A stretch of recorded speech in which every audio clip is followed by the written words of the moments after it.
everyone, so many of you will know from watching my videos that I absolutely adore a full, thick, natural brow, especially if your face can take it. I just find that they're really youthful and really face framing, and some of my favourite brows are the ones that you see in these pictures.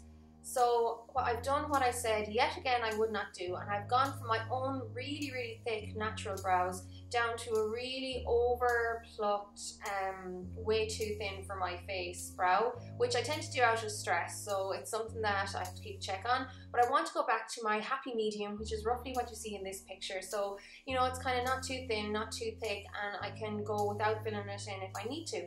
So the last time I filled it in, I did it all in one go, which is really messy on the face, especially when you can see how thick my eyebrows are naturally. But this time I'm going to do it a little bit more gradually to get back to a slightly thicker brow, and here are a few tips. So what I'm going to do this time is definitely fill in a template of how I want my eyebrow to be, so how thick I want to be and the shape I want it in.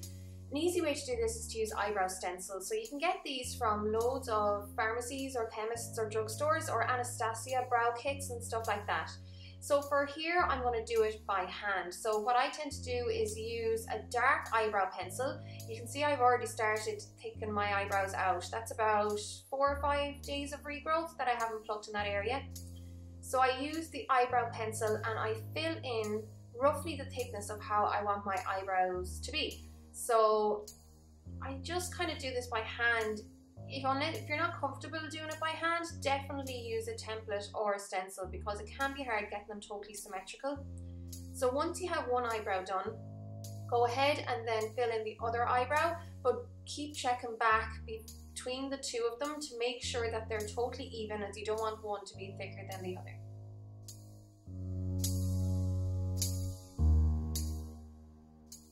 So once you're happy that the eyebrows are even and you're happy with the shape and the thickness, go ahead and pluck all the hairs outside of that shape. So my favourite tweezers are the Tweezerman ones, or these ones by Pylons. Basically the slanted ones, I find that they just grip really well onto the hairs and they don't tend to break the skin.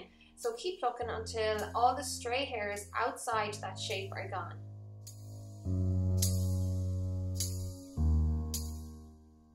Then once you've plucked away all the stray hairs, you can go ahead and cleanse off the dark eyebrow stencil or pencil that you used to fill in your eyebrows. And then once you've this totally cleaned off, you'll be left with the regrowth that is going to be your new eyebrows. And then to help keep the eyebrows a little bit neat looking, because I mean honestly for the first few weeks they're going to look a bit shaggy because of the regrowth, I tend to brush the hairs that I do have on my eyebrows down to help cover the new hairs that are growing through a little bit. Or if you're doing your makeup, you can use a brow pencil or eyeshadow to fill them out a little bit. So good luck to everyone else growing out their eyebrows, and hopefully in a couple of months time we'll all have our nice thicker eyebrows again. Hope this was helpful. Thanks a million guys. Slán!